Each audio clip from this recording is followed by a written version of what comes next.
in the context of disability, inclusion, and accessibility not being included in overall DEI programming in many organizations. Can you talk about why it is that that disability inclusion and accessibility are often left out when leaders are working on their DEI programming? Yeah, this is a great question. I think it comes up to two things for me. One is I think there is a lack of understanding of disability inclusion and accessibility. And as a result, it tends to be in the context of programs that often have finite resources, an identity category or lived experience that is diminished or left out. That's not right or acceptable. I'm just saying that this might be one of the reasons where people don't have an understanding of the concepts or the theories or how best to provide support to people with disabilities. And so as a result, they ignore it altogether.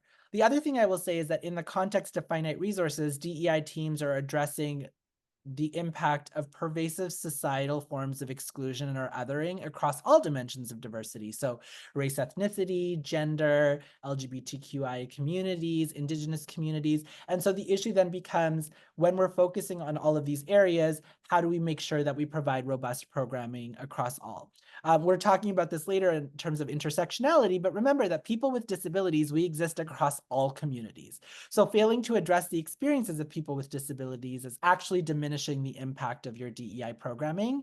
Spoiler alert, 75% of all people in the world will experience disability at some point in their lives. So stop treating us as a niche issue and instead consider us as a community that's included in all parts of the world. The other thing I will say is that structurally in organizations, disability is what I like to describe as the corporate game of hot potato. Teams pass along disability or accessibility work um, from team to team to team. So, for example, the accommodations team in the workplace might deal with disability accommodations. The platform or website team might deal with platform accessibility. Your engineering team might deal with product accessibility. Your human resources team might deal with accessible events or accommodations. Your events and marketing team might deal with like alt text or accessible forms of communication.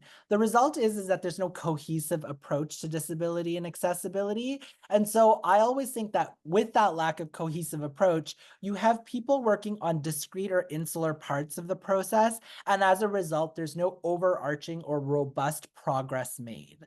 So I always recommend for people to get around the table, get in the Zoom or the room, and work together collaboratively to build not an accessibility policy, which is how are you going to comply with the law, but build Right. an accessibility strategy, which is what are you going to do? What commitments are you going to make as an organization to shatter the four principal barriers to accessibility? So, physical, information communication, systemic, and attitudinal, and create a place where people with disabilities are meaningfully included and feel a sense of belonging. So that happens with a strategy, not a policy.